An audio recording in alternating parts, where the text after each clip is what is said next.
All right, what's going on? How you guys doing out there? Excuse my music if it's even playing. Let me double check and make sure everything is playing and doing what it needs to do. But we are back today.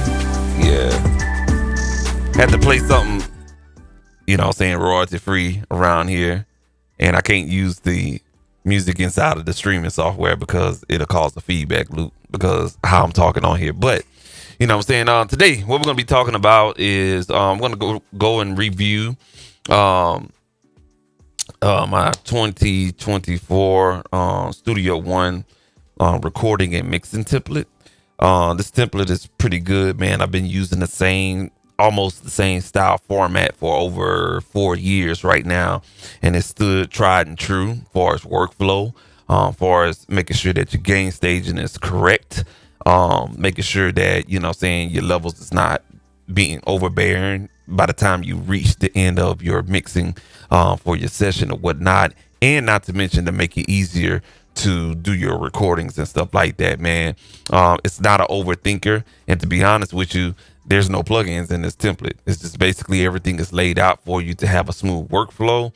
And a couple of level adjustments and stuff like that on the master fader and stuff like that. But I didn't want to put no plugins on it because I don't know what people got out there besides the stock stuff, and you can load your own stock stuff and how you want to do it or whatever, because I don't want to be a person to tell you what plugins to use, how you need to use them in this particular template. So that's why I left the plugins off of there or whatnot, man. So let's go ahead and get into Studio One and check out this template right here, man. All right, so if you see that meter, that's just the way it's set up on my IO configuration, but we'll get to that a little bit later on and stuff like that, man. So I hope I got some music, or y'all can hear my voice and everything like that. Let me mute that music for a second.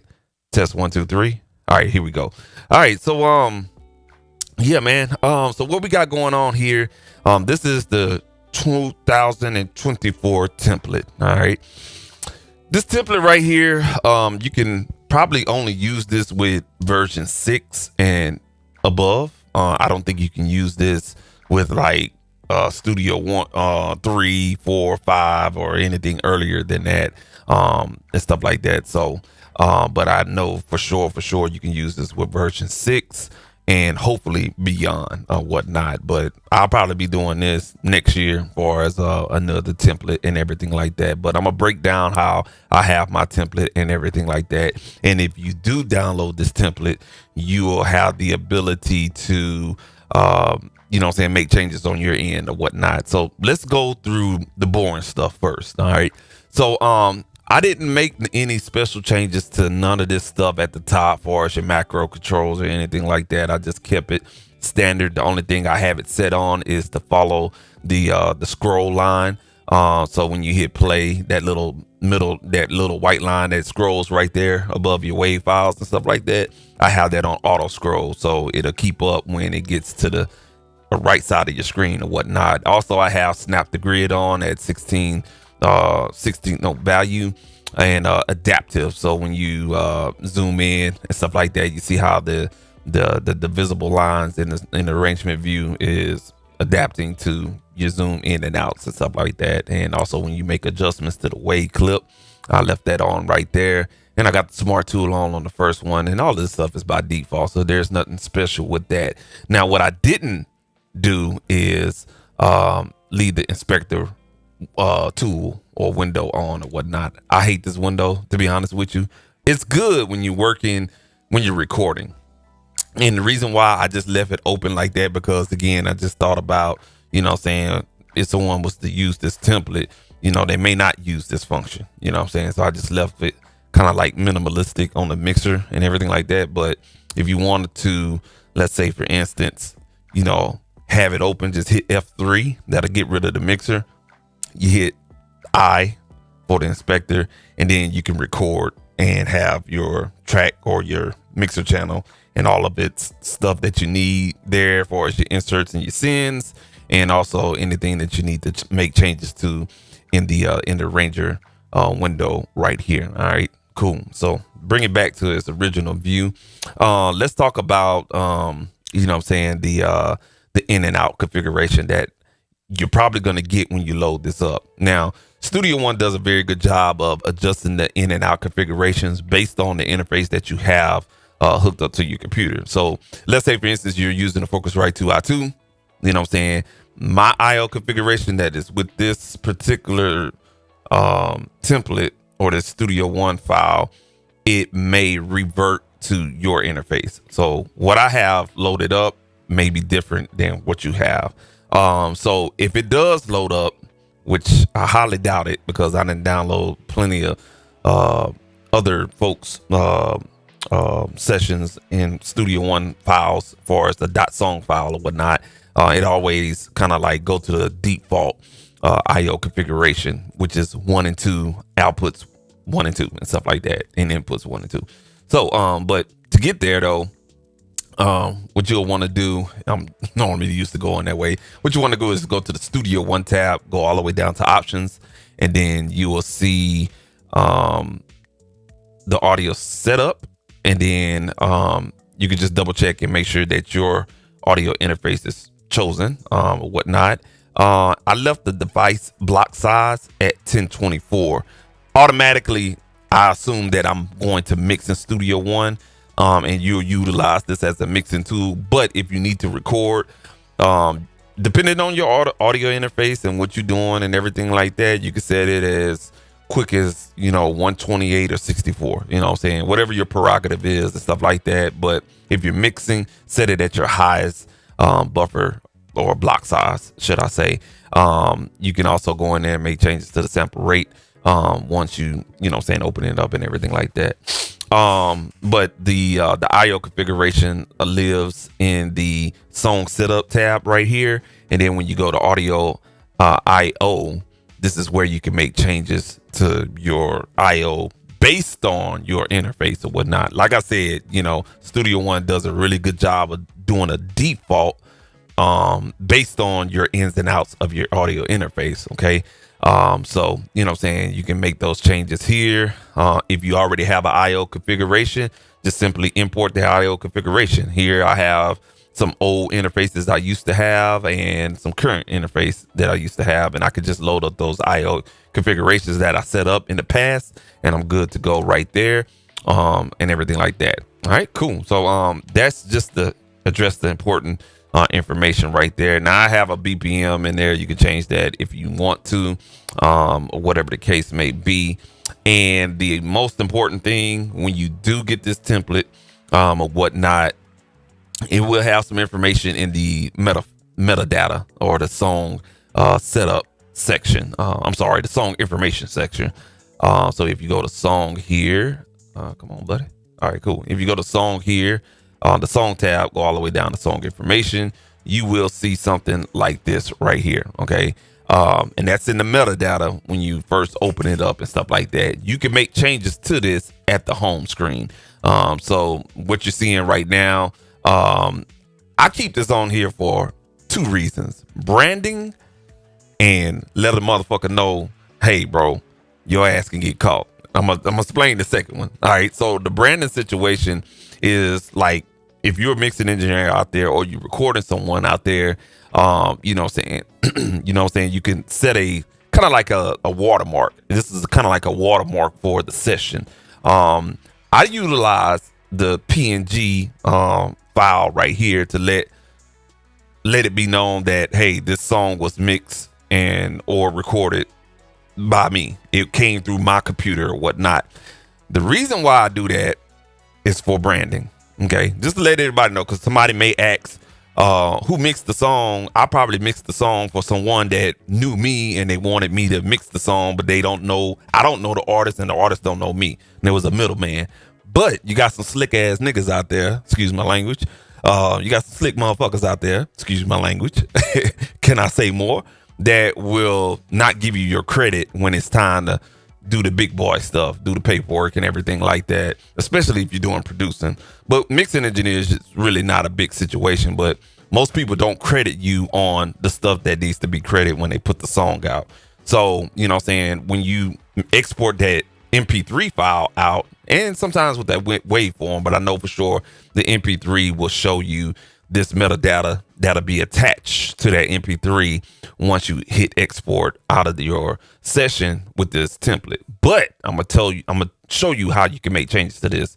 But I do have a PNG on here, and you can make changes to that. I have the artist name as my name, the year, and then a link. This is very important if you do use Studio One very, very, very frequently, or this is the only thing you use. Put your information in here, man, because people get this session or they get the MP3. They'll know a little bit about who did this song or who was on this song or whatnot. Okay. Now let's address the elephant in the room. How do you change all this shit? Not a problem. I'm glad you asked that. Let's go ahead and close out of this section. And we're just going to hit no. All right, cool deal. So what you want to do right here when you go and open up the song the first time, you close out and then your artist profile. If it does pop up here, you could change the artist profile or just rearrange it yourself or whatnot, and just take that out of there. So you can rename your name, change out the file, and you can choose any image file you want to, you know what I'm saying? Just go ahead. I don't know if you can see it, but right here in the top right corner, you'll see an X and 3 horizontal dots. Go ahead and click those 3 horizontal dots and you can look for any picture you want. If you want you and your wife on there, your dog, you know what I'm saying, your favorite car and stuff like that, you can put that on there, and everything like that. It's going to be a PNG file. I think it accepts JPEG files as well. Right here, you can make the change and put your name, your artist name, your producer name, whoever you go by. Put your genre right here. I have urban right here in this middle section. You can click on that and you can just really change it. So if you're trying to come up with your own genre, you know what I'm saying, bitch ass nigga music, go ahead and put bitch ass nigga music, stuff like that, you know what I'm saying? And lastly but not least, you can put your website information there, or your one pager, or your one line page. That one line page will be something like Linktree, or, you know what I'm saying, your Instagram profile URL. Any URL can go in here. So I have my Linktree URL in there, and you'll see something right here that you can click on. And you can add like an artist preset. So if you have an artist profile preset, you can actually add that artist profile preset there. So that's how you can make changes to the template itself. Okay, you don't necessarily have to, you know what I'm saying, use the stuff that I have in there, but I have it there for example. So that's why you see that if it does pop up or whatnot. So we're going to go ahead and load this template up again. So I'm just clicking on there because I already opened it up. And once we open it up, you'll see it right here. So this is the mixer. I'm not exactly sure how it's going to open it up, but I did save it in a situation like this right here. So it should open up like that. But if it doesn't, you know what I'm saying, you can always make the adjustments. But what I saved was like this. I think it's remembering the last time I had it open. But anyway, man, what we got here in this template, and let me turn this music down just a tad bit more. This music whack as hell, bro. I'm sorry, man. I'm on a Spotify playlist or whatnot, playing some royalty-free music. But yeah, man. So the first thing you're gonna see is this red track. All right. This red track. Well, let me back up. Let me explain the mixer window starting from left to right. All right. So I have the basically the track listing right here. The reason why I have the track listing right here on your left hand side of the mixer window is so you can see what tracks have activity on it, you know what I'm saying, in the arranger view. So let's say, for instance, you pop out the mixer window and it's right here, you know what I'm saying, and we blow up this mixer window. This is a standalone mixer window. You can move it freely, put it on another screen if you need to. Now you can see, if you're just mixing with this on another monitor, you can see the activity, what's going on in the arrangement view right here. Okay, so that's why I have that linked, you know what I'm saying, or actually showing. But it's this little icon right here. You can turn it on. Oh, I'm sorry, it's the wrong one. God damn, it's this one right here. I'm so sorry, y'all. It's this one right here, the bottom one right here. So you can show it on or off. Okay. All right, let's pop that back into the arranger window. All right, cool. So that's what it is. It's right here, this little hamburger icon right here. That's the channel listing or the track listing or whatever the case may be. Another one that I have on is called the scene window right here. for your recalls on your mixes. So let's say, for instance, you want a scene. Let's say you just recorded your vocals and everything like that, and you got a couple of instrumental stems in here for us, multi-track stems for your instrumental, and you put a little quick mix on it. You can save a scene by hitting this plus button, and you'll see add scene. So now we can label that as vocals rough mix. Okay, hit OK. It's gonna have scene. It's gonna have that name that you named it. Then you go back through and you mix the whole session. You can hit plus again, and you can name that vocal mix and stem mix rough, and then you'll see that generate under the other one that you made. And then once you finally finish the mix, save it, save your session first, and then you can hit the plus section and call it, whatever your song is, final mix, however you want to label it. Hit OK, and you should see 3 different scenes right here in this window. So whenever there's a need to go back and you want to recall what you initially did and make a couple of changes for us to mix or any other thing that you want to do in your mix window, however you had it set up at that particular moment, the scene will recall that particular scene that you added, named, and it'll recall back and stuff like that. So that's a really handy feature that I use, and I included that to be shown right there. All right, right here on this particular window right here, I have the IO window. This is basically going to show you the information or the input signal coming into Studio One when you're recording or whatnot. So right now you're basically seeing the loopback information or my voice as I'm talking and the music that I'm streaming on Spotify. With my interface, your interface may be different, but with my interface, this is the loopback 1 and 2 signal that's feeding into, the Studio One session or this template, whatnot. Yours may be different. You may have 1 and 2, and you will see your microphone input 1. You may see microphone 2, and then Studio One does a really, really good job of, it depends on your interface. Let me reiterate. It depends on what your interface is capable of doing. It may show 1, 2, and then 1 plus 2. Kind of like this right here. 3, 4, and then 3 plus 4. You know what I'm saying? But I have all this custom labeled in my IO configuration, so it won't look like this, what you're seeing on the screen. But it'll show, at least 3 input channels. And when you hook up that microphone, turn on that phantom power or talking your microphone or whatever line level signal you have going into your interface, I have this shown so you can see that input signal coming in and you're ready to record. You got signal coming into the DAW and it's hot and ready to record and everything like that. Okay. Now, once you see all your signal and everything like that, you're going to move over to the tracks. All right. So see how everything is kind of flowing and everything like that. So now I have this red track.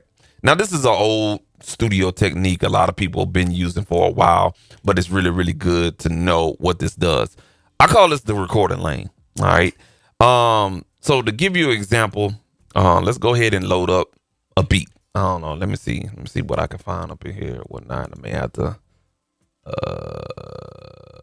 let me see if I can find a 2-track in here. All right, so we're gonna basically I'm gonna explain these folder situations that you're seeing here. All right, in a few. All right, so let me load this beat on here. So basically you could drag and drop an audio file on one of these tracks. I'm going to explain it. Just hold on a second now. But you can drag your beat in here, zoom out, you'll see that's a beat.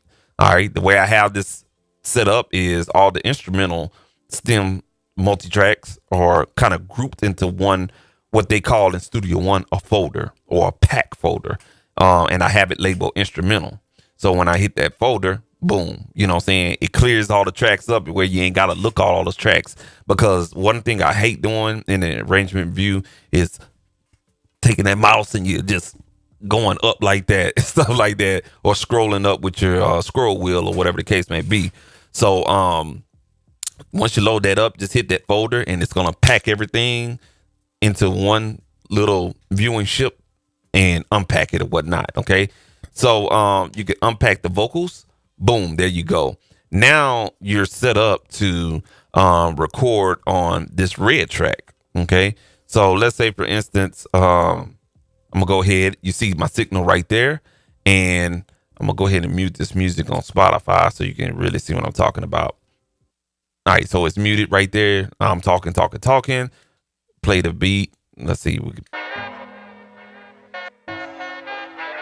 Yo, hey, intro, example, what you know, my wife did the beat, and that's for sure. You do that take right there, that's the recording lane. Let's say that's all you're gonna do right there for that intro, boom, drag it down on that track. You need to do an overdub, slide that back a little bit, and hit record. That's for sure. Yeah, and we're gonna pick it up right here on the overdub. Yeah. Oh, you fucked up. Go ahead. Control Z. Go back and hit record again. And that's for sure. Now we gonna pick this up and do a little freestyle. I got a beat and it's really kind of going wild. It's a 90s type of beat that she kind of sampled over some drums, and I just lost the motherfucker. Yeah. You know what I'm saying? So once you do that or whatnot, you can just go ahead and trim up that audio right there and trim it up however you need to. Shit, you can zoom in, goddamn it, and boom, there you go. All right, you like that right there? Cool. Drag that down. Boom. Next thing you do right here. Let's go. Yeah. Da da da da da da da da. Something like that. Whatever the fuck you're doing, you can do it like that. Bam. So now that is your. Let's just imagine that's your lead vocal. Okay, so you go right here. We're gonna go to the hook. I don't know if this is a hook or not, but let's hit record. Yeah. Now this the hook, man. That's the hook. Cool. Put it on this track. Now that's the hook. And then you can go in here and change the colors if you need to or whatnot. So that's how that recording lane is kind of, I'm just undoing this so I don't fuck up anything or whatnot. But that's just basically how, you know what I'm saying, the recording lane is going to work in its function or whatnot. All right. Now, the key factors, of course, if you know anything about Studio One, just make sure that you have the input on the right input right here. Let me play this music. That way I ain't talking in silence. Kick in. There we go. Music. We ain't get no music. Oh, hit play. There we go. All right, cool. So, just make sure that your input is on the right input for your interface, and the output is already set for you. I'm gonna explain the output. Just hold on a second. All right. Now you see sub mix. That is the output because I have this monitoring through the sub mix. Okay.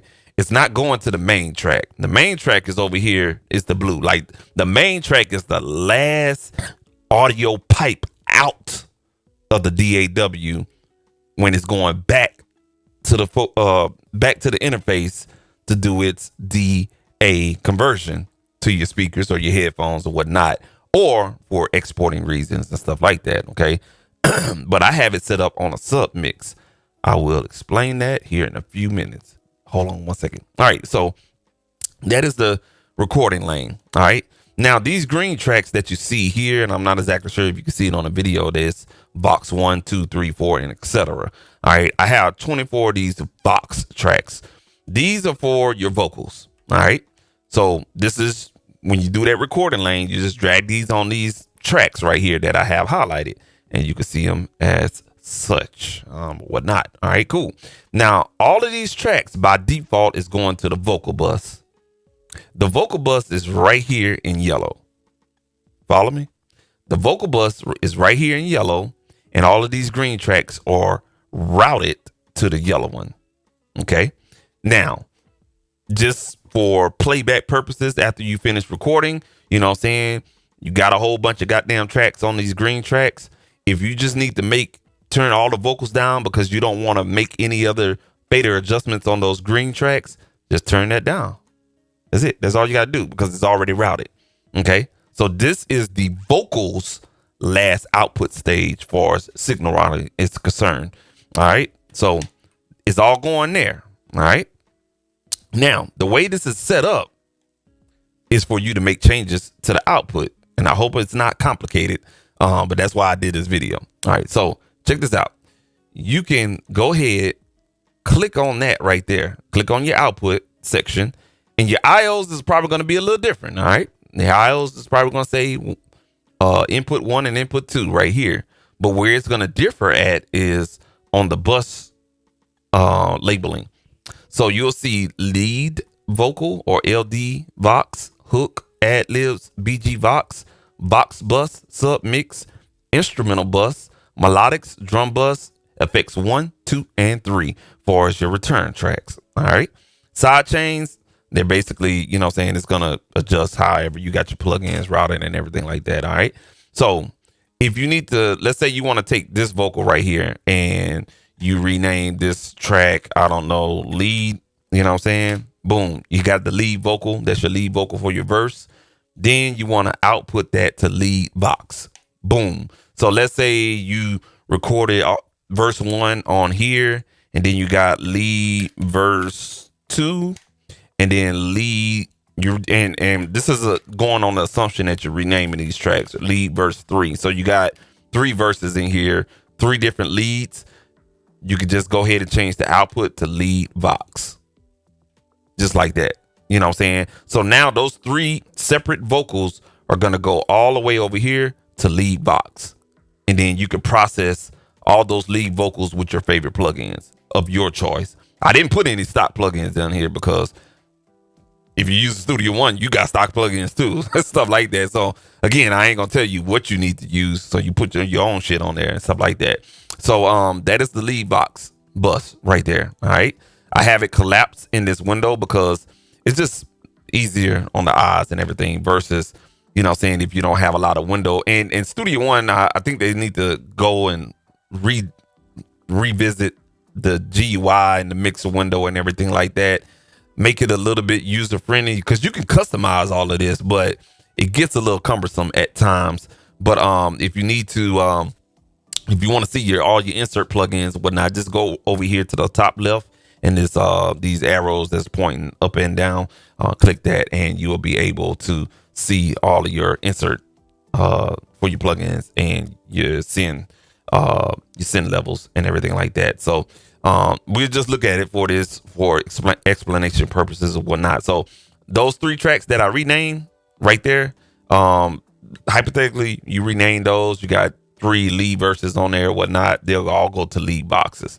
Now, let's say, for instance, you recorded 2 tracks, you know what I'm saying, actually 3 tracks for your hook. I'm just going to change the color just for example. But when you get the template, it'll all be green. Okay, just want to reiterate that. All right, let's say you change that to blue. In blue, this is your hook. Okay, let me slide this up here just a little bit. I hate that shit. All right, so these 3 tracks, this is where you have your hooks, vocals right here. You know what I'm saying? They're living on the arrangement window. You see how it says Vox Bus? I told you. Everything with the vocals is going to live on the Vox bus track. But if you need to do some special processing with the hook, let's say, you know, you're singing on the hook and you want to put an auto tune only on the hook and stuff like that. And it's going to make all those 3 vocals. I wouldn't recommend that, but you know, some people work it a little differently. But let's say, for instance, you want to use the Manly Vox Box plugin on only the hook. You don't want to use it on anything else in the section. This is how you would do it.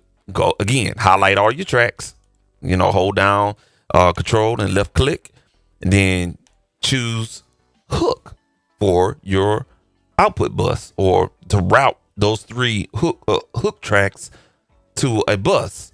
And I already have it labeled for you. Just choose hook. Boom. There you go right there. So now all of those, or those 3 tracks that are in blue, is going to be here on this track right here. You follow me? So all your lead vocals are here. Then your hooks, all your hook vocals are here. All right. Let's keep it going. All right. So assuming that everything is green, and let's say, for instance, you recorded 2 tracks of ad libs, 2 separate tracks of ad libs. All right. And let's go ahead and change this color for example purposes only. Gonna do that right there. All right. So these are your ad libs. All right. Done your ad libs, you hooped and holler and everything like that. Now, you want to put a telephone effect on those ad libs. Go ahead, click on Vox Bus, look for ad libs. That's going to be all those ad libs going to be signal routed to another bus called ad libs. Click on that. Boom. There you go. So now all of those ad libs are going to be showing up on this track right here. You know what I'm saying? So now if you want to put that favorite telephone effect on there and everything like that, whatever the hell you want to do, you want to compress it and make it sound like goddamn whatever. Now all of your ad libs will be right here on this this ad lib bus track. Okay. And you can make global, you know what I'm saying, processing and fader changes or signal changes right here on this bus right here. And lastly, but not least, let's say you want to ooh, ah, and ooh, you know what I'm saying? Whoa, whoa, whoa, whoa. You want to wail, you know what I'm saying? You know, you want to be the Billy Graham, you know what I'm saying? Whatever the hell you're doing in your song. You got one track of that and you color it red, all right? Then you want to process that. Of course, you probably would just use this red track, but let's say you come in the next day and you thought about something else and you want to add a woo, you feel me? You go here. Oh shit, I didn't change the color. All right, cool. You go here, you change the color, rename it, whatever. And now these two red tracks is going to go to that background vocal track, bus track. Okay. So you just click on Vox Bus. And when I'm clicking on Vox Bus, I'm changing the output of that individual track or individual tracks. Okay. So I don't want you to get confused with that. Okay. And what you see with the none, that's just your input. You set your input there. Okay. But anyway, you want to go and look for BG Vox. That's not BG, you know what I'm saying? That's not the B Jizzle, you know what I'm saying, from New Orleans. This is background vocals. So all those background vocals is going to going to be routed to this track right here. And this is a bus track specifically for background vocals. And this is where if you want to route your signal out and run it through some, you know what I'm saying, some outboard gear that you rented from a company or whatever the case may be, or, you know, you take your session, you go to an actual studio and you can route that through, you know what I'm saying, one of those $5,000 processors with your background vocals, you'll have the ability to do so right here with this background vocal bus track right here, man. So it's very, very streamlined, man. Too easy or whatnot. And just to clarify, everything that you see at the bottom when it pertains to lead Vox, hook, ad libs, and BG vocals, or Vox, should I say? Excuse my language, by the way. Gotta, you know what I'm saying, I need something to drink or whatnot. But those four things right there are the outputs for the individual tracks. Okay. And right above it where it says none, that is going to be your inputs. So for whatever reason, if you want to record directly on, let's say, this last background track that I highlighted right here, you could change none to your input.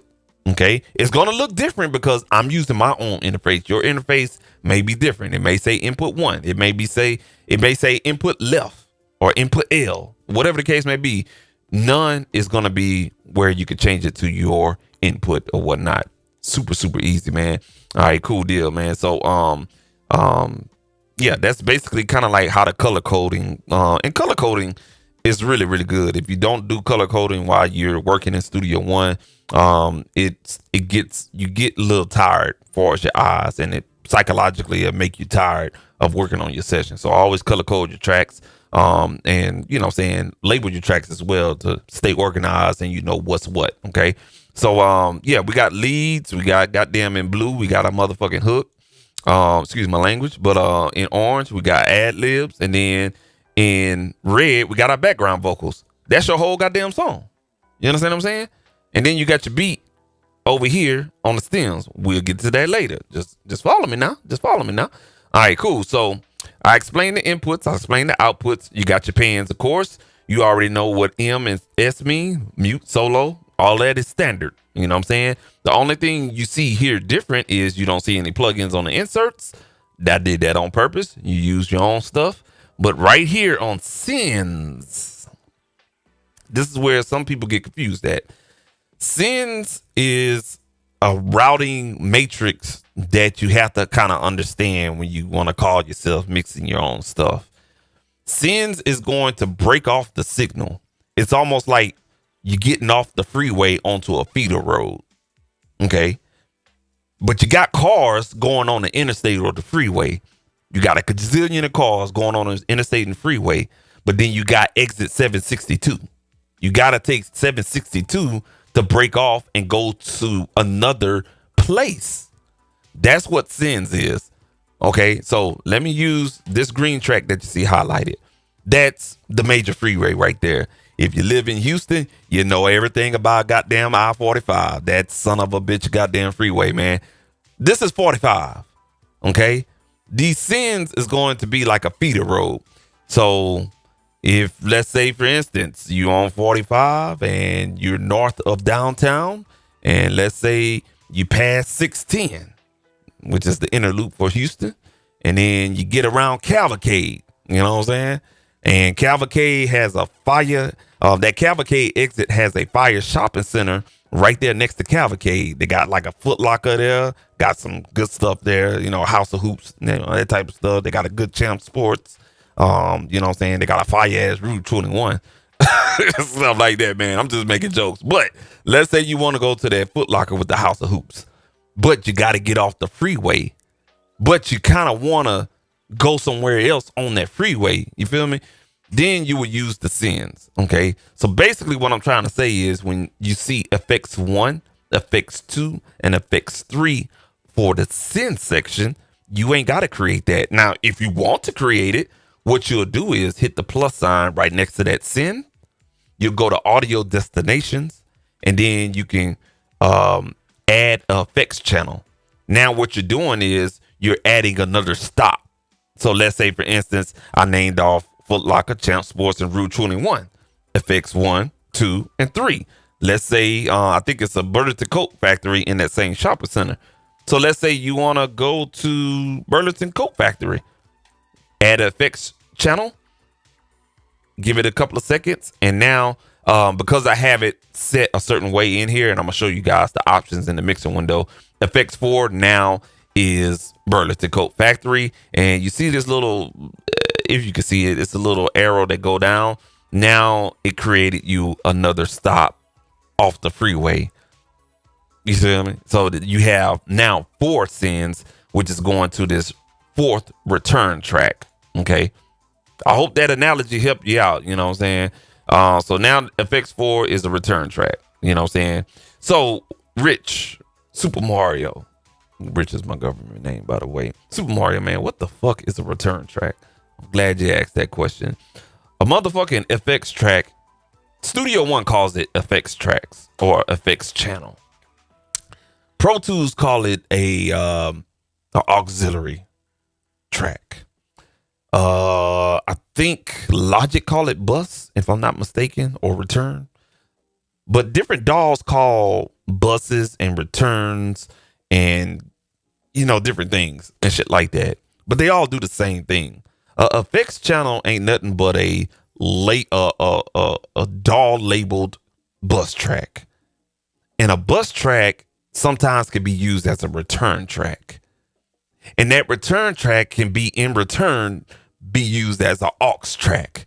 So the lingo is almost the same. So the effects channel is a motherfucking return track, aka bus track, aka return track. So if you hear me use all 3, I'm talking about the same shit. So the effects channel, though, you can add a reverb on there.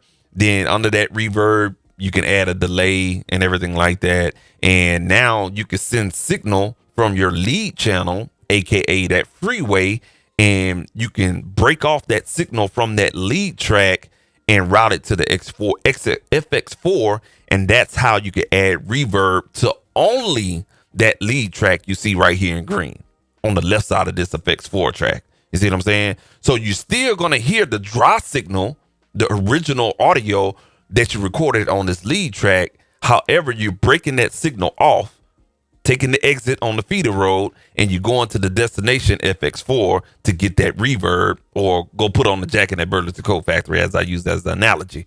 Stuff like that, man. And then, you will hear a perfect blend of reverb and your dry vocal. So that's how sends work. Okay. The best way I could tell people how to utilize sends and returns, or sends and aux tracks, or sends and buses, or sends and effects channels, is that the only way you're gonna learn how to use it, baby, is to use it. You know what I'm saying? Like, you're gonna have to fuck yourself up in order to use it. God damn it. And let me remove that one right there. There we go. All right, cool. So we back at our original view.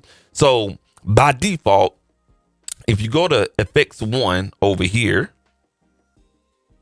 this track right here, if you go to effects 1, let's say you already have I would highly recommend you add a reverb. So let me load up a stock reverb, and let me load up a stock delay. Boom. So you got a reverb. Let me pull that stock reverb up, and let me pin that right there. And then you got a delay right here. Okay. So you got your reverb and you got your goddamn delay. Okay. Now, when you add those reverbs and delays on effects 1 and 2, you should be ready to turn these on. Soon as you turn that on, you instantly gonna hear a little bit of reverb.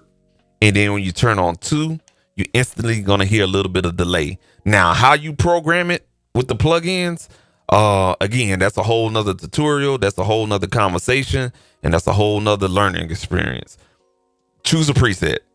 Stuff like that. I don't know what to tell you, but choose a preset, and you will hear. I mean, it's already got stuff programmed on here, so you can hear something, but you got to come in here and really get your hands dirty on getting that perfected delay or reverb sound that you have at your disposal. So let's say, for instance, you leave that up there. Cool, not a problem.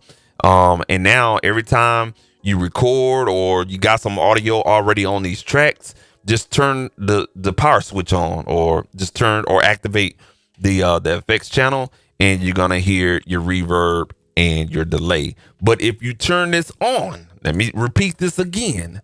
Let me put this on the big screen, because I know somebody gonna get confused. Let me slide that on over there. Okay, it's not allowing me to do what I want to do here. All right, there we go. There's a delay too. All right, so you see me. If you turn, if you activate effects 1, all right, and let me go back here. If you activate effects 1, okay, and you don't have nothing on the actual effects 1 channel, you ain't gonna get nothing but a louder signal. So basically what you're doing is, remember I told you, freeway, exit off, breaking off, you still got cars running on that freeway. You got another 1 car or 2 cars going off. It's just basically you're taking that signal and you're piping it. Another analogy, you take a water hose and, you know what I'm saying, you construct a side pipe on a hose. And when you get a certain amount of pressure of water going through that hose, that water is also going to go out on that side pipe. If it's, you know what I'm saying, secured and, you know what I'm saying, constructed and everything like that, you're still going to get water going through the whole main hose, but then that water is also going to branch off there. You know what I'm saying? That's what the effect send is doing. It's branching off from the original signal, sending basically the same amount of signal. Here, you have control over that, okay, with the levels. I'll show you that here in a few. But if you do not have an effect on here, you're going to get signal here. It's just going to be another dry signal, and it's going to appear to be loud, okay? So just keep that in mind. Make sure you load this up, put a reverb on there if you plan to use a reverb. If not, turn that off and just leave it off. You see what I'm saying? Now, you see these little blue lines right here? That's how much signal you're going to send to effects 1, 2, 3. And if you add your own 4, 5, 6, or however you use. Okay. So, you know what I'm saying? You could turn this up. If you want to add that much dry signal going to the reverb, you're going to get a lot of reverb. So that's why I have it at an adequate amount that when I mix, I normally have it around like negative 28 dB, go into the reverb, and I get great amount of reverb right there. You can adjust it the way you want. You know what I'm saying? It ain't gonna hurt nobody. Just make sure when you activate that effects in, make sure your ass got a effect on that effects channel. All right, capiche? Cool, not a problem, man. So that's that right there. Okay, that is the vocals. Now move it along. You see. All right. So that's all our Vox channels or our vocal channels. All right. We stop right here. You may notice something at the top. These is your input control. What the fuck kind of music this shit is, man? Let me hold on. Let me skip this motherfucking shit because this shit is wild as hell, bro. And I hope YouTube don't flag me. All right, cool, man. So let's get back focused. All right, so you see this at the top. You'll see some knobs that say 0.0 dB. This is your input control. So let's say, for instance, on your recording lane here, you did all your recording, and on, let's say, your hook. Okay, that first track on your hook is not loud enough. You turned up the clip gain a little bit. You feel me? You turned up the clip gain a little bit, but it seemed like it's still not loud enough. You can actually use this input gain knob to turn it up just a little bit. All right. And I have that activated because why? And why I'm explaining this, I'm glad you asked. So you see this little tool? Well, let me bring this down a little bit. Let me show you. All right, cool. You see this little wrench tool? I'm going to go to the wrench tool one more time. I'm going to click on the wrench tool. Right under channel components, there's a section where you can check stuff off and on. I have input controls checked off, or it's checked. The reason why is because by default, it's not on. Now you just have your input knob that you're looking at. Oh shit. Okay, my shit fell. All right, and almost damn near knocked my damn shit over. Boy, live is a motherfucker, huh? All right. So you may see that right here on your input section that you have input controls. That's gonna come standard, and you can't really check that off. But in your mixer window for your individual tracks, that will be off by default. So in this template, I already have it checked off for you. So boom, there it is. You know what I'm saying? So if you don't like that function, you don't want to see it, just go to your wrench tool, look for channel components, and then uncheck input controls. I just wanted to point that out for anyone that don't like that feature and they want to take that off. I like to use it. You know what I'm saying? It works out for me or whatnot. Your fade, this is your polarity right here, which you can kind of, you know what I'm saying, check phasing when you're recording mics and stuff like that. I'm not really going to talk about that too much and everything like that.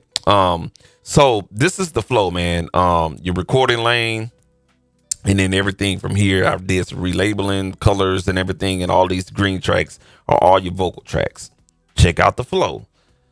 Then once you get to the end of the 24th vocal track, you have all your vocal buses.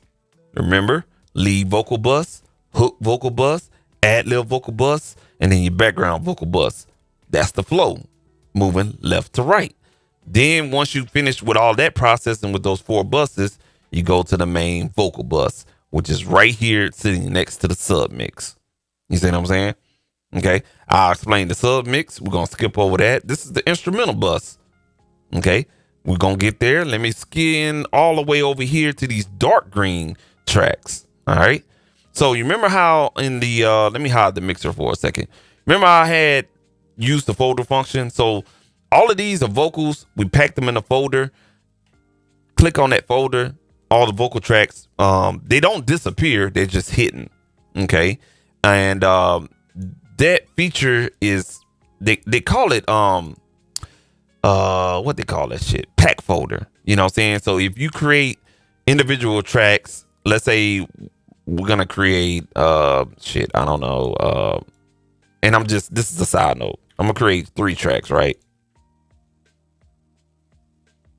And we're just going to wait for these 3 tracks. Okay. This motherfucker here. All right. Want to be an asshole. All right. So we create these 3 tracks right here. I can right click and pack folder and boom. You see this right here? Now you can't see it because my goddamn QR code is in the way. Let me hide that for you guys real quick. All right, so you see this right here? This is the 3 tracks that we packed in. You see what I'm saying? So you just create regular tracks and then right click and you'll see pack folder. You know what I'm saying? And you can pack that folder. So these 3 tracks are hiding in this little situation right here. All right.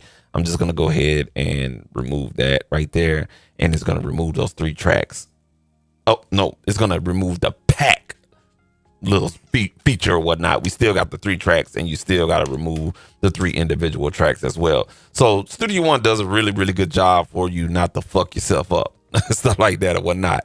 Now, if we had vocals on the vocal tracks, on any of these vocal tracks that I colored and relabeled and everything like that, you'll see a solid color bar that's going to represent this green. That's going to let you know you got vocals somewhere on there. So let me give you another example. All right. So let me just record something real quick. La la la la la. Boom. La la la la la la la la. And right here. La la la la la la la. Right. And you're done. You see, now you see these green boxes or these little sections. That's letting you know, hey, if you're mixing your beat, your 2-track beat or your multi-track stems, you'll know, okay, I got vocals here, I got vocals here, and I got vocals here. That's because you packed your individual tracks into one little section. And that's what vocals mean. It's just that it's showing you these, whatever tracks has vocals on it and whatnot. Okay. In this case with the instrumental, this is the instrumental folder. Okay. And we have, I think we have a number of 16. Yeah, we have 16 multi-track, what I want to say, stem multi-track tracks, so to speak, or whatnot. And we just have those packed into a folder called instrumental. Okay. And right now you're seeing that you have a solid block for that particular color. Now, let's say, for instance, you wanted to do some drops in your beat. You know what I'm saying? Rappers love drops. All right. Let's say you cut it here. Let's say you cut it here because that's a drop. And then you erase them. Now, check this out.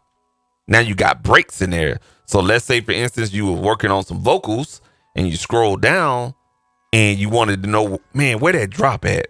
It's super easy to look at. All right. So that's why I packed. I made folders for instrumentals or the music only, and then another folder for all your vocals. Again, it's all about workflow to help you identify where you at in these arrangements and stuff like that. Because I'm telling you right now, when you work with, I think the most tracks I worked with in a session, shout out to the Shaman with his R&B singing ass that want to do fucking 6 goddamn takes on one goddamn fucking harmony. And then we got that shit just in the first fucking verse and we ain't even made it to the goddamn first hook. And then this nigga come with goddamn 10 tracks on a fucking hook, and then the fucking bridge got 12 tracks. So I ended up at one session, I think I had a total of 75 goddamn tracks. Stuff like that. And I think 60 of the motherfuckers was vocals. This shit with the pack folders really came into play. So, you know what I'm saying? That's why I created the way I created it. Another good side note with this, before I start explaining the instrumental side of things, is if you like what you did with whatever you did on any of these tracks, right click on that track in the arrangement view. In the arrangement view, right click on that track, look for the menu item, duplicate track complete. That will completely duplicate everything you did on that track. Plugins, instruments, virtual instruments, the presets that come with it, and the motherfucking audio. If you just duplicate, it's only going to duplicate the track and the IO configuration. That's it. And the volume settings. But if you want, you know what I'm saying, the plugins and the vocals, duplicate track complete. Rewind that because you're going to need that because a lot of people miss that right there. All right, cool. So that's the explanation on the vocals. Whew. All right. Let me take a break and give you guys the QR code. If you want to download this template, go ahead, scan that QR code, and stuff like that. Copy that link, email it to yourself, or whatever the hell you got to do. The link is in the description once this video is available for playback on YouTube. But you know what I'm saying, take your iPad, take your webcam, whatever you got to do. The QR code is there. You can download this actual template that I have here, and it's going to be available for the whole year, man. So, and everything like that, man. So, hey, man, it's all good, bro. You know what I'm saying? Just trying to help everyone out, have a good workflow and everything like that. All right. Just really kind of just taking a break because, damn, I ain't realized it's going to take a lot right there. All right, cool. So that's the QR code right there. All right. So the way I have this labeled, yes, we do have green tracks for the vocals, but it's a lighter green. I didn't want to pick any other color. Thought green was easy on the eyes. But for the instrumental or the music tracks or your multi-track stems, I chose a cedar green or dark green, and I have all of those labeled stems 1 through 16. Just made 16 tracks for those or whatnot. Okay. And you can see that we put this instrumental on here. You don't necessarily, you know what I'm saying? A lot of people are just going to have that instrumental, you know what I'm saying? So what you can do is just highlight that one, scroll all the way down to 16, hold down shift, and then left click, highlight all of those 15 tracks, and then right click and remove selected tracks, and watch everything disappear. Boom, there you go. You got your 2-track, and then you got 50 million vocals or whatnot, man. So that'll reduce your track count and everything like that. All right, cool deal, man. So I think I'm just gonna, let me go ahead and just yeah, let me just undo that, and it's gonna bring back all those tracks. There we go. All right, cool. I'm just gonna go ahead and just keep that instrumental on here just in case I need to use it. For example, we're gonna bring back up the mixer window, and here we are. We're looking at now. Oh, let me turn that QR code off. All right, cool. So now we're looking at the doggone stem tracks here. All right. So let's just imagine we got multi-tracks. You bought a beat for $100, $75, whatever the price that you paid for. Please pay for your shit. Side note, but you got all your stems, okay? And you want to mix it down and everything like that. I got it already labeled for you for stems. You can go back, relabel it, you know, color code the drums, color code the guitars, whatever the fuck it is, or whatever the case may be. The same situation we did with the vocals. You see this thing, it says, and I don't know if you can see it, but zoom in, pinch and zoom, but it says instrumental, and I have it abbreviated so it looked like it's instrumental without the E's, bus. All of these 16 tracks are bus to this yellow one right here that says instrumental bus. Okay. So again, it's set up exactly the same way I did the vocals.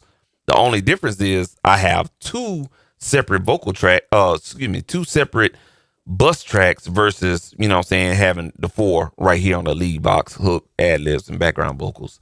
I have 2 separate bus tracks for melodics and drums.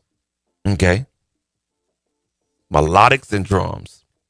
Now you can make your own shit for guitars, synths, and whatever the case may be. But I just started with 2 because that's just the way I work and stuff like that. But you can add your own and stuff like that. Okay. So we got drums. So let's say, for instance, we're gonna take the first the first 6 tracks here. Those are all your drum tracks. You change the color to goddamn fuchsia. Oh, that's purple. But these are your drum tracks, right? And you want to bust them to that drum bus. Okay. You just go hit the output tab, which is labeled instrumental bus. You're going to change it to drum bus, DRM bus. Boom, there you go. So all those drums are going to be routed into the drum bus. Boom, there it is right there. And then from here, it's going to go to this yellow one right here. That simple, man. So let's say, for instance, you want to use a motherfucking API 2500 plugin with a fucking, you know what I'm saying, goddamn mastering grade EQ and then distort them motherfuckers, you can do all of that right there on the drum bus and don't have to add the same effect on all of these damn tracks and then your shit sounding fucked up. You know what I'm saying? So that's the whole purpose of the buses, you know what I'm saying, to minimize some of your processing. Okay. So cool. That's your drum bus, right? All right, cool. So let's say, for instance, you got some guitars. All right. Boom, boom, boom. That's your guitars. Your guitars are goddamn dirty brown. You know what I'm saying? And let's say you got 2 cents. All right. Then we'll change that color to, I don't know, high yellow. And then let's say you got a piano and an electric keyboard. And we'll change that color to a gray. All right, cool. So now, if you want to, you know what I'm saying? If you want to take your guitar tracks. Oh, I'm sorry. Which one was the guitar tracks? Oh, shit, I don't remember. I was just talking shit. But let's say these are the orange ones with the guitar tracks, right? 2 things you could do. You can route them to the melodic bus, or you can create your own bus, right click, and then you want to go to add bus channel, or add buses for selected channels. Okay. I always choose add bus for selected channels because why? I selected the specific channels that I wanted by holding down control on the keyboard, left click on the channels that I want. They're going to highlight for you, right click on those highlighted channels, add bus for selected channels. Boom, right there. Rename it guitar bus. Boom, there you go. So now it's renamed guitar bus. And guess what happens when you create that specified bus channel? It's automatically going to route to the instrumental bus over here right next to the submix. It's set up for you. That's how Studio One works. Super, super simple, man. All right, cool. Now, let's say you want to take the guitar bus and go to the melodics. Not a problem. Please do not. If you did it the way I did it, where you created a I need some fucking water. If you did what I just did and created a specified bus track and these highlighted channels, and you make a mistake and you route these to the melodics, you just fucked up, because all your guitars are not going to be on that guitar bus anymore. Okay, you have to, whatever you route to the bus, it has to go. It's a signal flow situation. All right, so please keep that on whatever you selected it for. And let's go here, guitar bus. So we're gonna choose guitar bus. So now these orange tracks is to the guitar bus, and then from this guitar bus, we want to change the output to melodics. Now you can keep it on instrumental bus if you want to. It just depends on how you're gonna route your shit or whatnot. Okay, and how you're gonna process your shit. Okay, so we have this going to the melodics. And then let's say, for instance, we got whatever the yellow tracks was, I called that. We're going to go to the melodics, and then our keyboards and our goddamn acoustic piano. Shit, I don't know. I'm going to go to the melodics. So now everything that is not drums is going to the melodic bus. Boom, there it is. So now you can add that silky smooth, very mute compressor with your motherfucking manly EQ and put a stereo widener on there and spread that motherfucker however you want to. You can do it all there on the melodic bus. And guess what? You know what I'm saying? The guitars, the keyboards, the synth sounds, they may sound really, really good, and you really don't have to EQ or to compress or whatever you're going to do on those individual tracks. That's not a problem. You ain't got to have a plug-in on those melodics. You just sweeten everything up right here on this one bus. So the way I set everything up is to help you, number one, not use so many plugins. Less is best. And number two is to save on your CPU usage in these mix sessions. Because I'm going to tell you right now, I spent damn near $2,500 on the computer I got right now that I'm working on. And it handles a lot of plugins and stuff like that. It's not a Mac, but it handles a lot. And I have to tell you, man, even streamlining it, sometimes you just may run into a funk, and some plugins are not made equal, and some plugins will be CPU extensive.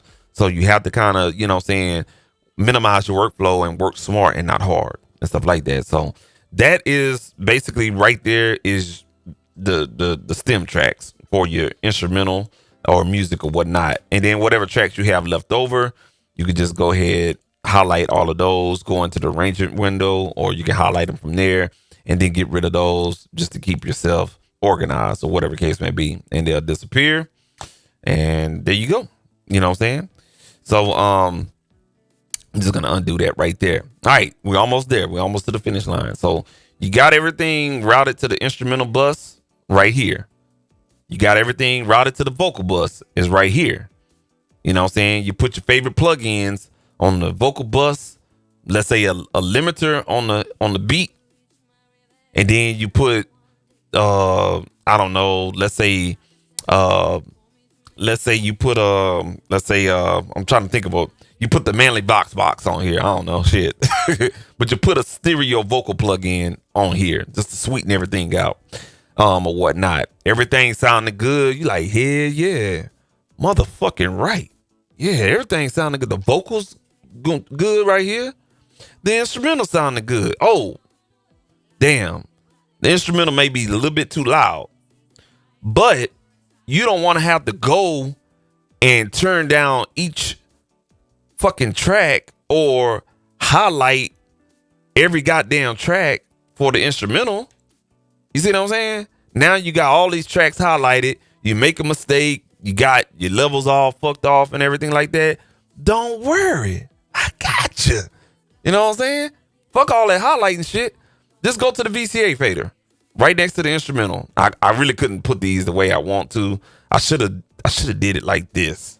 Yeah, I should have did it like that, but I grouped everything kind of like how it would be on an actual console, because they really think about that shit, you know what I'm saying, when they're building that. But these blue tracks that you see, stems and Vox, guess what? Let me see if I can pull this off.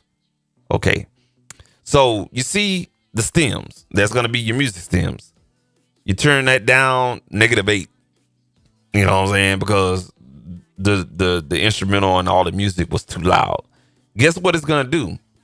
It's going to turn down all 16 of those music stem tracks at the same unified movement.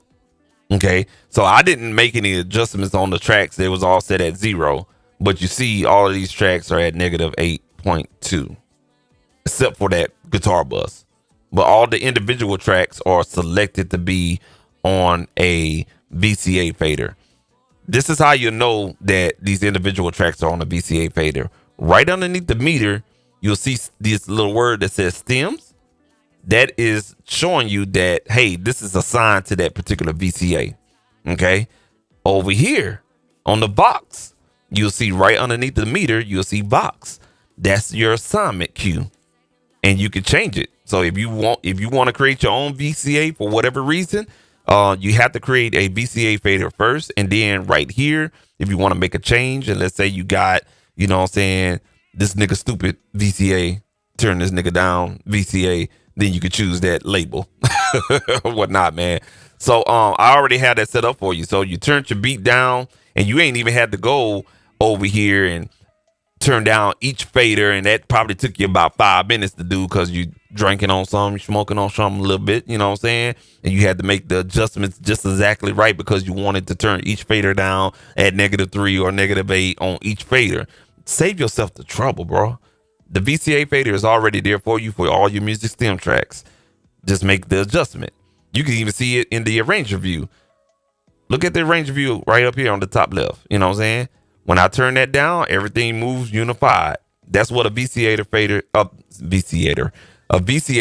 is. Same thing with the Vox. Let's say you got the instrumental sounding perfect.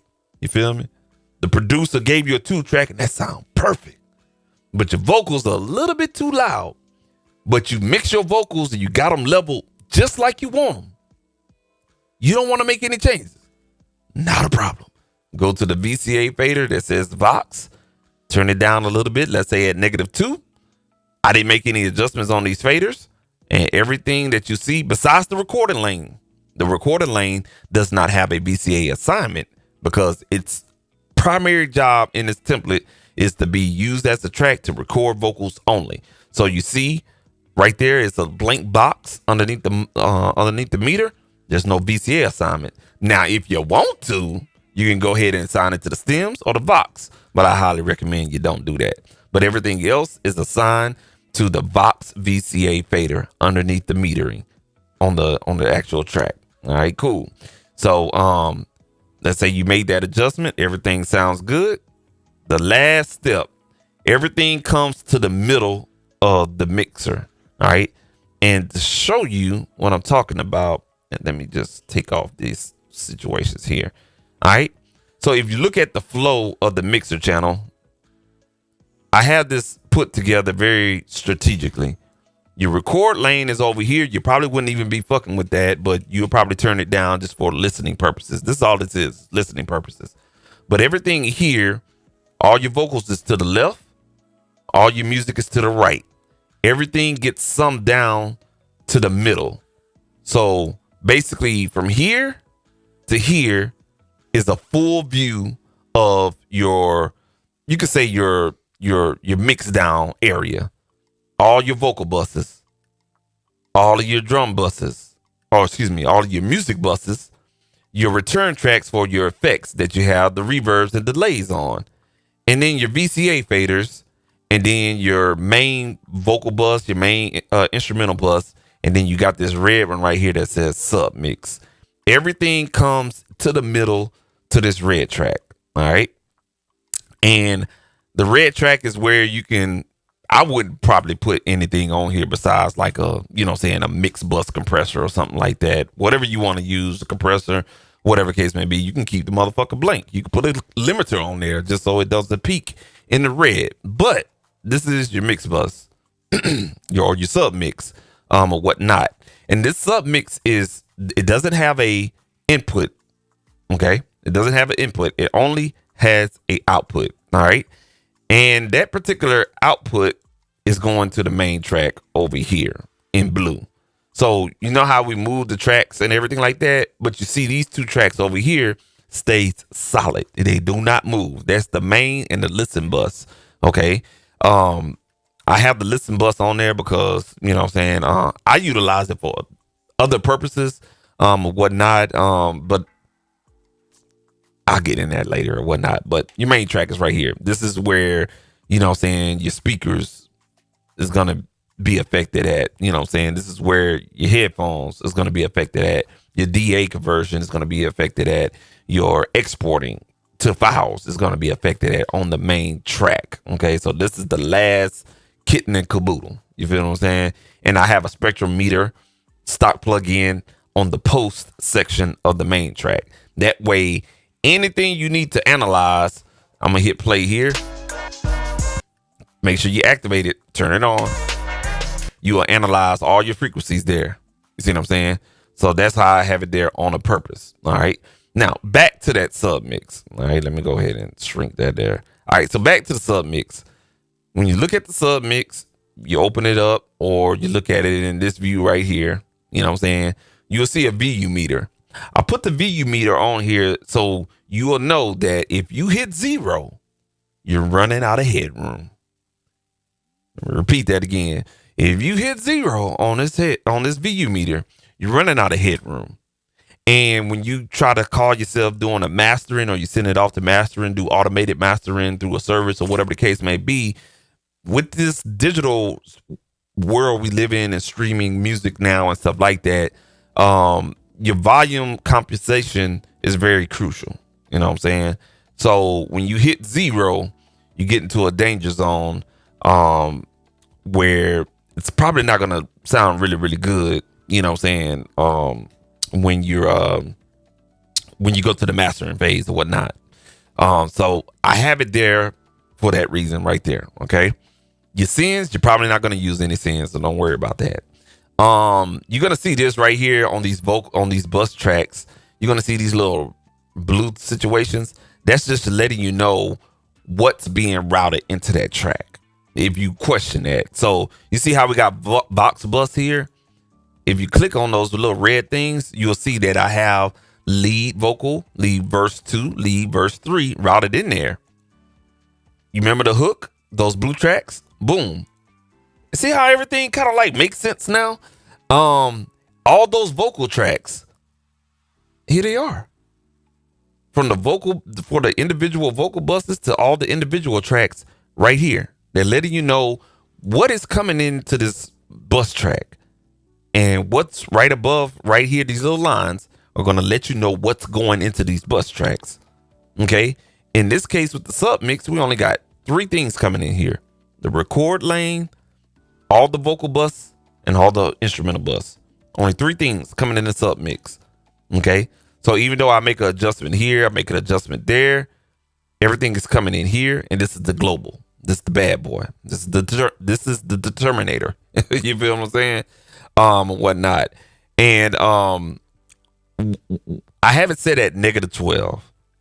The reason why I have this set at -12 is to give you a hellified safety net. This is set too low, but I learned this from an Atlanta engineer that engineers for Kevin Gates. And I like Kevin Gates music and everything like that. But when I saw how he did this, I was like, yo, that fucking makes sense. Because the normal person would be, let me see if I can hide this track. Let me see something real quick. Okay.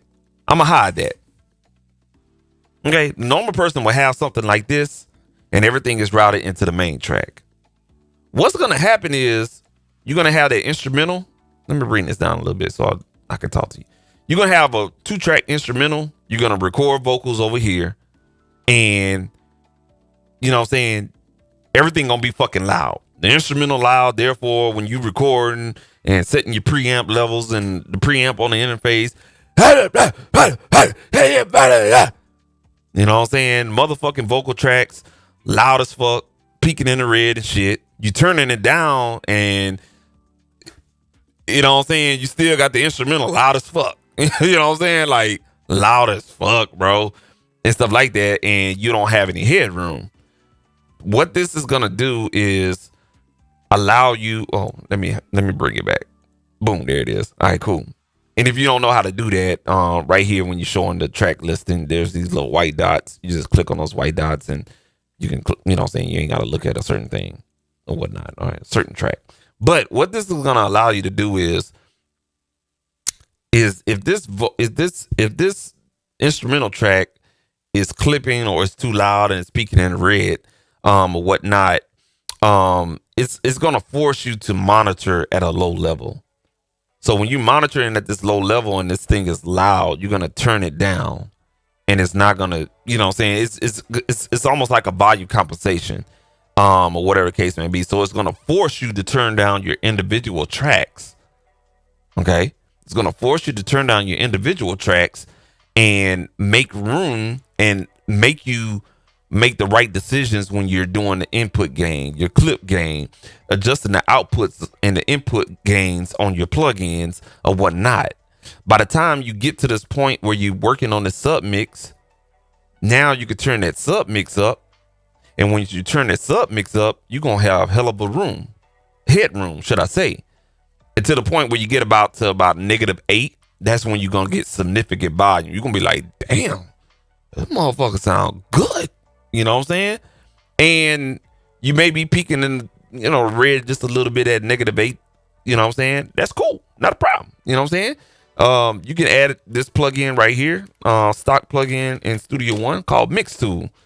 Throw the Mix Tool on there, make a global adjustment on the plugin, and you don't have to touch your fader at all.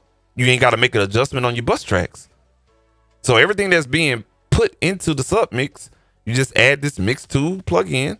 And you make your adjustment, turn down, or if you need to turn up, turn it up. And you can still keep your fader alone.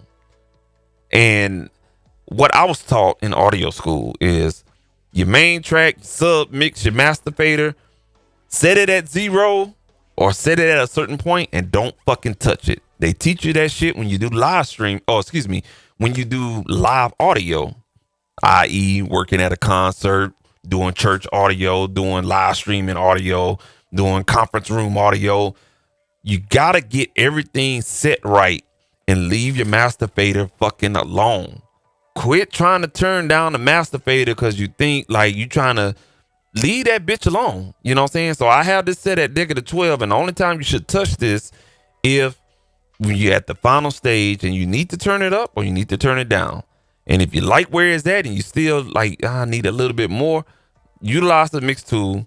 It's almost like the trim plugin in Pro Tools. You know what I'm saying? Utilize this bitch and stuff like that. Hell, you can keep this at 0 if you want to keep it at 0 because you're hard headed. Okay, cool. Keep it at 0, and you can still use the mix tool to make volume compensation. Not -9 shit.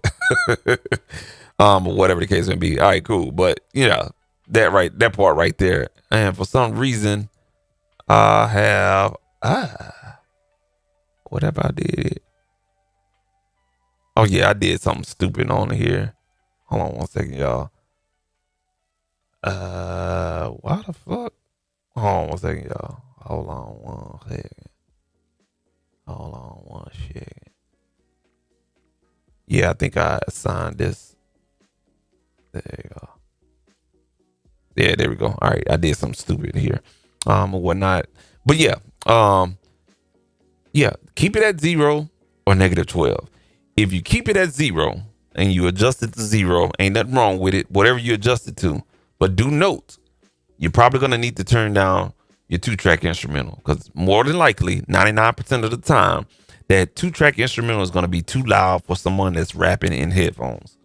Okay, so you can make the adjustment on that 2-track, and then once you record at a very adequate level and stuff like that, it's gonna come out plentiful here or whatnot. And then when you finish doing everything, you turn it up. So that's why that is set there. Now, when you make your final setting here on the sub mix, your main track, you ain't gotta touch it, and you probably won't be. If you're peeking in a little bit of red, that's cool because a lot of things are being summed down to one final destination. You really ain't gotta fuck with this, to be honest with you, at all. And since I've been doing this method for the last 2 to 3 years, 2 to 3 years on this template, I forget this shit even exist. Real nigga activity, unless I'm having to come and turn this motherfucker on right here. You know what I'm saying? Everything is handled right here. So that's basically how this template is set up. And I wanted to explain it in detail and, to really kind of, have someone, help someone out there. Because Studio One can be kind of a little confusion. You take a little time off, and you don't do anything in Studio One, or you're new to Studio One or whatnot. Studio One it's a learning curve. I ain't gonna lie to you. I ain't gonna cap on that. It's a learning curve, but it's a very, very good recording and mixing program. I mean, I was a diehard Pro Tools fanboy in the early 2000s and the mid 2000s and around about that 2000 teens, and then 2012 I made the switch and I never looked back. And Pro Tools ain't the industry standard anymore. They used to say it was the industry standard, but there's no standard no more, and because it's not that one go-to program anymore. You got a lot of competition out there, you know what I'm saying? So that industry standard, they're still holding on to that slogan. They ain't nothing but marketing cap and stuff like that. So Pro Tools is a good program still, but I mean, you got some heavy hitters, man, and I'm seeing a lot of notable names utilizing this bad boy for mixing and, recording. But a lot of people that's using Pro Tools is because they probably have a Pro Tools HD system and stuff like that, or they got the money just to have all that Pro Tools shit, man. But if you are on that budget friendly shit and you want a really good sound engine, you want a really good workflow, Studio One is really, really good. Yeah. That's all I'm gonna say on that. I have my opinions on it. There's also some other good dogs out there like Logic, man. Logic is a beast, man. But I don't like the way it kind of functions. But Studio One is a motherfucker, man. Now you may be seeing something on here that says stereo. This is by default. I didn't put this in here, but this is a part of the Dolby Atmos function that was added into a recent update in Studio One. So if you into Dolby Atmos, I haven't really got into this shit just yet, you know what I'm saying? But if you're into Dolby Atmos, you can do Dolby Atmos mixing in Studio One now, and this template will have the function to do so. But like I said, I don't know too much about Dolby Atmos just yet. I'm in a certification class for it right now, learning a little bit about it. But if you already know about it, it's there at your disposal. 3.0 Cine, 4.0 Cine, 4.0 Music, which is kind of like what Apple Music is kind of utilizing a little bit. And then when you want to go into that 5.1, 7.1, and all the other shit right there, is at your disposal or whatnot. And let's just change this and see what happens here. So now you can basically pan your music in a 4-dimensional way, which is pretty cool. And if you make the mistake of changing the stereo or whatnot, you can simply change it back to stereo and you still have your panning back at default or whatnot, man. So another notable thing here, by default on your pans, you will see a drop down arrow right next to the C or underneath the left side of the pan little area, and you could change your pan type. So if you got a regular balance by default, left, right, dual is going to adjust your left information and your right information. And last but not least, your binaural, you can adjust left and right, and you could also spread. It has a built-in stereo spreader. I had a widening tool or whatnot, man, which is really good when you're working with synths and stuff like that, and background vocals as well, man. So that's basically it, man. You know what I'm saying? That is the Studio One template. I fucked it up, but it ain't gonna look like that, man.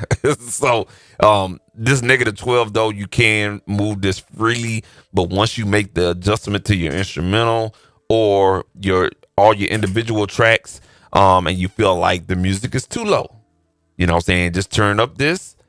Once you turn it up and you get your monitoring levels correct, leave this motherfucker alone and don't touch it until you get to the final stage of your mix or your recording process before you send it out to be mixed and stuff like that, man. So I hope that helped and everything like that, man, with this template. And again, I'm just going to throw this up on the screen right here.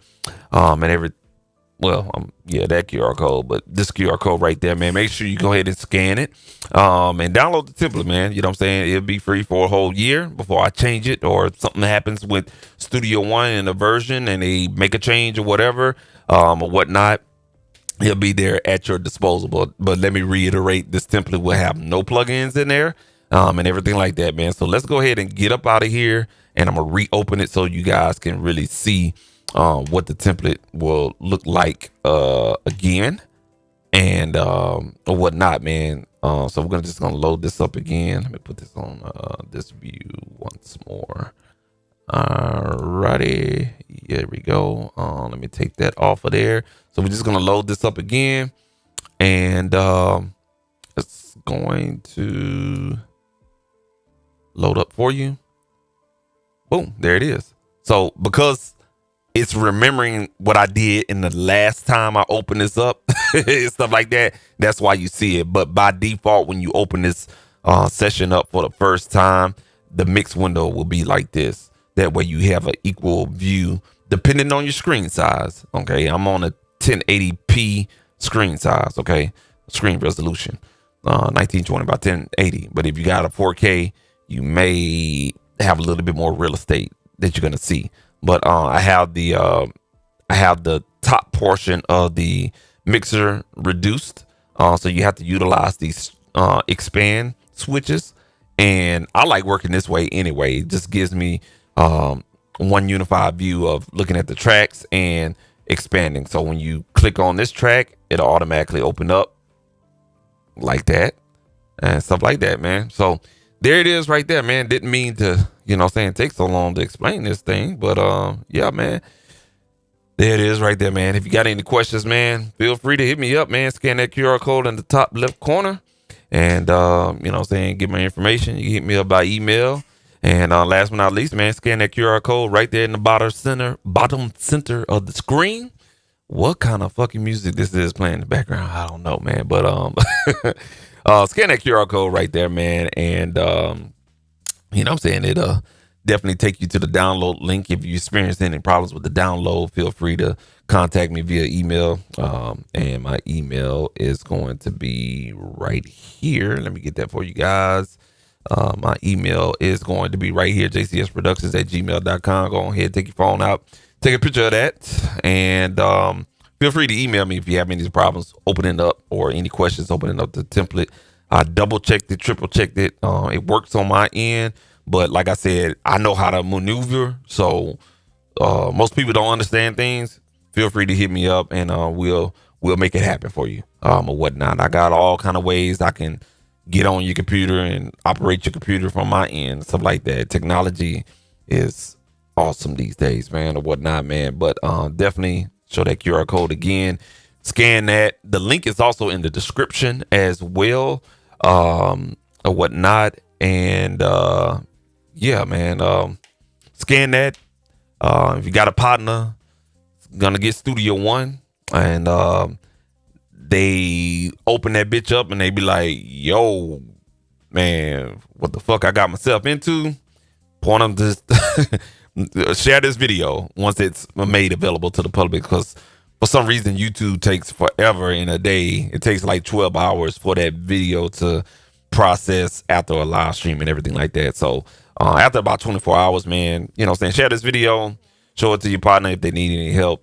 You know what I'm saying, explain this template, and it's here for you, and whatnot. And yeah, that's it, man. Like I said, video uploaded on yesterday and today. I'm starting a little vlog situation here, so just trying to come up with different ways to come up with content, man, or whatnot.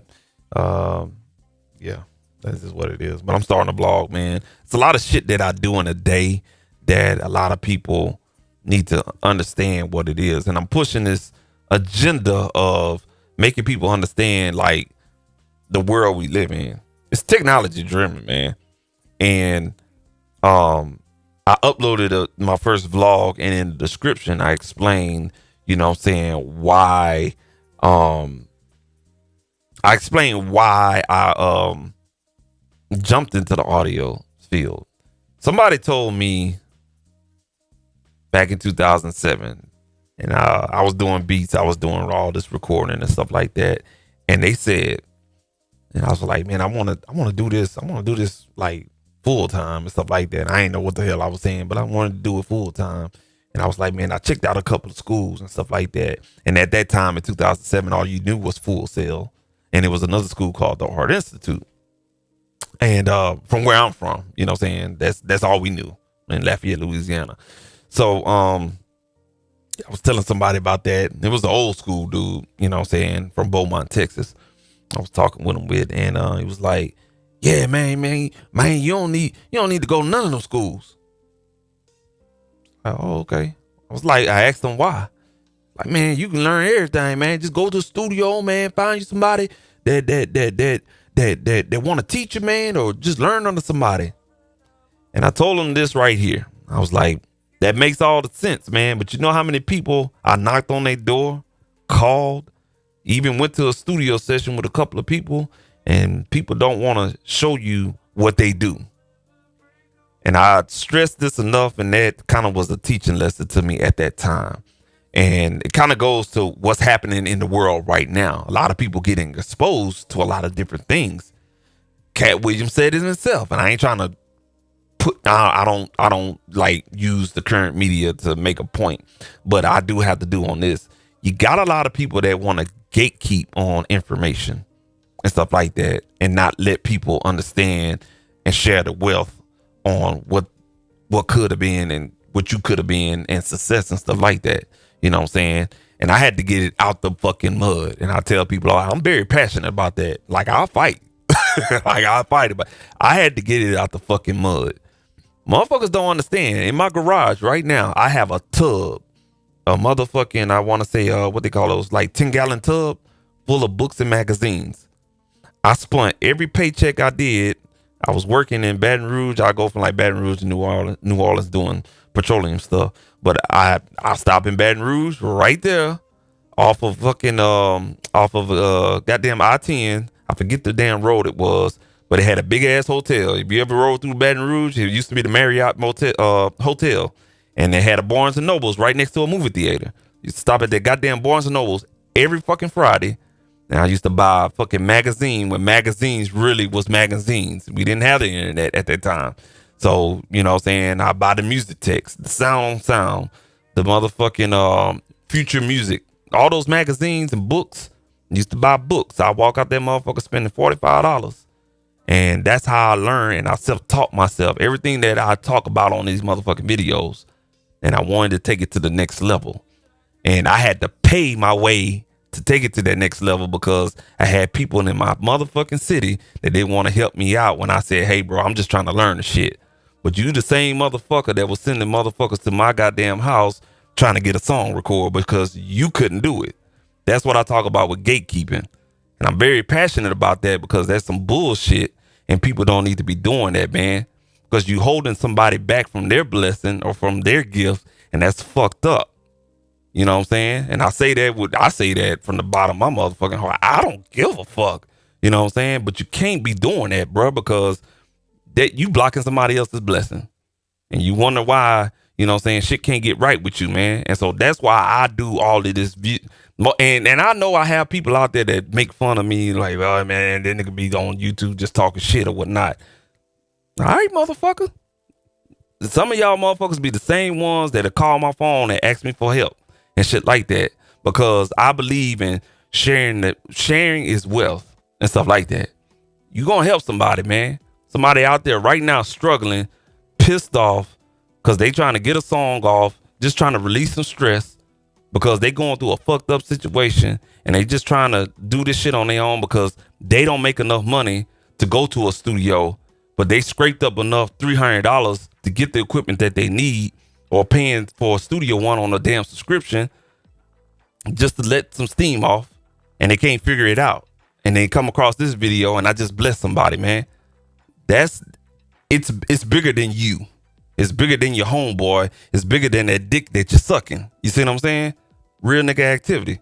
So, you know what I'm saying? That's why, you know, I kind of like take this very passionate, and I'm doing the vlog and stuff like that because there's a lot of things I come across that I know that can help somebody understand and guide them in a direction and stuff like that. I ain't mean to go off on a tangent, but I had to make everything make sense. So back in 2004, somebody said, you don't need audio education. You can learn under somebody. Motherfuckers don't want to let you in the studio unless you know what I'm saying, gonna do something for free for them or whatever the case may be. Nah, bro.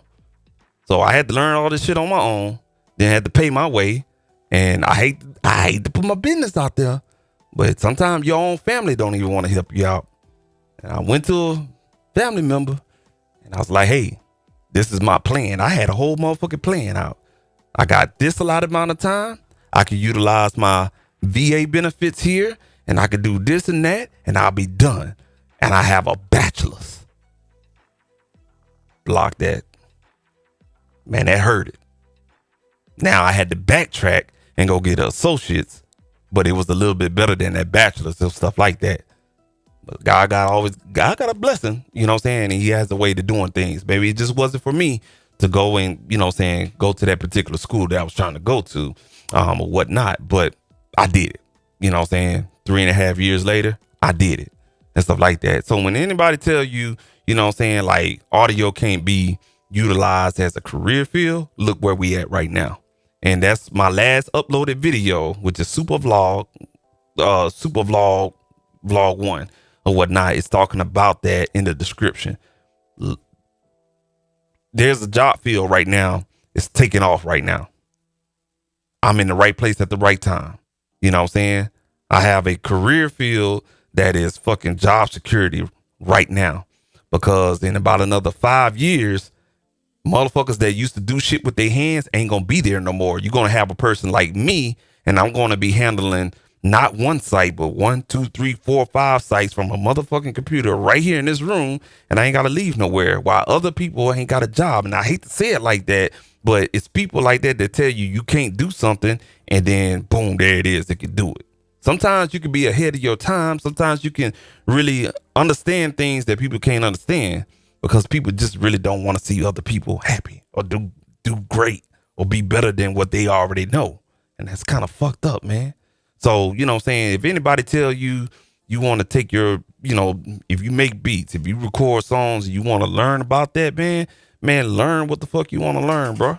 Like, for real. You know what I'm saying? YouTube University is great, But you also got some people on here that really don't keep that shit real because they want to get paid to review a plugin. Everything I do on my channel, I don't get paid for that shit, and I don't go asking for people. Now, I'm going to be honest with you. I have motherfuckers that hit me up in my motherfucking email because I reviewed a couple of plugins or whatever the case may be, and they hit me up and just say thank you. I don't ask for shit. Not a problem, man. You know what I'm saying? That's it. Because even if I was to do YouTube full time or whatnot, still ain't going to amount to what I make, you know what I'm saying, out there doing an audio career and stuff like that. And there's a lot of good audio careers out there. Check out that vlog, man. I have a whole description of all the job roles that are busting ass right now and stuff like that. You want to go work for the police department? Go ahead and go analyze audio from a lot of those security cameras and those phone calls. That's a job. Okay, cool. I don't want to do that. I want to work in the education field. You know what I'm saying? I want to work with my wife at a ISD. Not a problem, man. Go ahead and do that. They need an audio visual person there. They need someone to operate the sports arena for that district or for that parish. Okay, cool. You don't want to fuck with that? Cool, not a problem. Let's see. The movie theater. They need someone to actually work on that surround sound system they have in that theater. They need somebody for that. You feel what I'm saying? Oh, the news station. Can't forget about them. You gotta have the news, right? CNN, motherfucking goddamn, what is, I want to be a smart ass, but you got CNN, very news worthy, ESPN, Disney. I see jobs all the time for Disney as a corporation, which ESPN is underneath there. Turner Television, which CNN is underneath that umbrella right there. They always looking for somebody, broadcast engineer. There's a job in there for that. Now I have applied, but I have to move to Atlanta to get that Disney job. Oh, excuse me. Some of the Disney jobs, some of them are remote, but you have to be on a certain platform or whatnot to get those. NFL. Yes, NFL films. You know, them people that be on the side of the football field holding the plastic cone. Don't you know that's an audio job? They're taking that audio, so every time you hear somebody tackle somebody and you hearing the motherfucking pads, that's just not a fucking microphone sitting in the stands. That's that person or the persons that's sitting on the sideline. They got that cylinder, and that's a microphone in there. And when that sound wave from the pads and the tackling and everything like that, and sometimes you can hear dudes talking shit or whatever, that sound, all the sound waves that's on that field gets sucked in from that, by way of sound and physics and everything like that. But the sound waves get funneled in through that plastic and it hits that microphone, and all of that sound is blended by way of DSP engineering for us computers and everything like that. It gets blended into a channel bus, and that's what they probably would call field audio. I'm just saying, I can go on and on about audio careers or whatnot. And some of this stuff, it was there, but it wasn't important until technology started taking off. Don't you even know that the radio in your car, it needs some type of audio person to do the DSP in there. So there's a lot of stuff that you can do with an audio career or whatnot. But the thing that really pisses me off is when somebody tell you what you can and can't do and stuff like that. And somebody told me that. And yeah. And look at me now, man. I'm a little audio visual technician, you know what I'm saying? And I don't want to say this, but you know what I'm saying, some of the gas stations you go to, you know what I'm saying, I work for that company. And I'm a valuable asset, you know what I'm saying? And it's becoming more valuable as the days go, as technology keeps ramping up, it keeps getting advanced. There's nobody there to fill the voids and stuff like that. So, man, don't ever let nobody tell you what you can and can't do and stuff like that, man. And therefore, that's why I created this template, you know what I'm saying, to help someone out there, man. You know what I'm saying? Go ahead and, you know what I'm saying, help somebody out there, man. Share that template, man. Download it for yourself. If it ain't good for you, take a look at it, man, and do what you need to do with it, man. But it's there for you. And, you know what I'm saying? Hey, man, I hope it helps out and stuff like that, man. So I'm going to go ahead out of here, man. It's time to go. It's time to go, Harpo. So yeah, man. Y'all have a good weekend. I'll catch you guys probably next week. We'll try to do something else unless something comes out or whatnot. Try to keep the content going on. And everything like that. Got a couple of TikTok situations that I gotta do. Got another vlog that I shot, and everything like that. Just to put it into play. Work on a couple of other things that I'm doing here. And yeah, man, whatnot. So like I said, man, y'all be easy out there, man. You know, stay creative. That's all I always say on this channel when we get out of here, man. Stay creative out there, man. And again, don't let nobody you ain't even gotta do audio, man. You can do you can be a goddamn barber and stuff like that, man. Don't let nobody, man, block your blessings and tell you what the fuck you can and can't do. They do, man, you tell them fuck them with a long dick. You feel me? I'm gonna end it on that note, man. Y'all be easy out there, man. Until next time, you been in here with your boy, Super Mario, man. Peace.